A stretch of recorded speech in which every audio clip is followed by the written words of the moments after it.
подразумевает Чувак четко в плавь идет. какую-то деятельность с томом, потому что идея докера в том, что если его в любой момент вырубить и снова включить, он получается таким же чистым, как был изначально.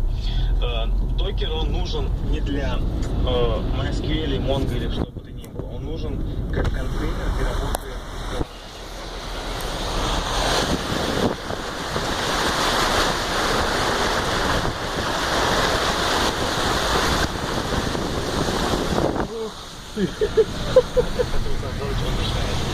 Это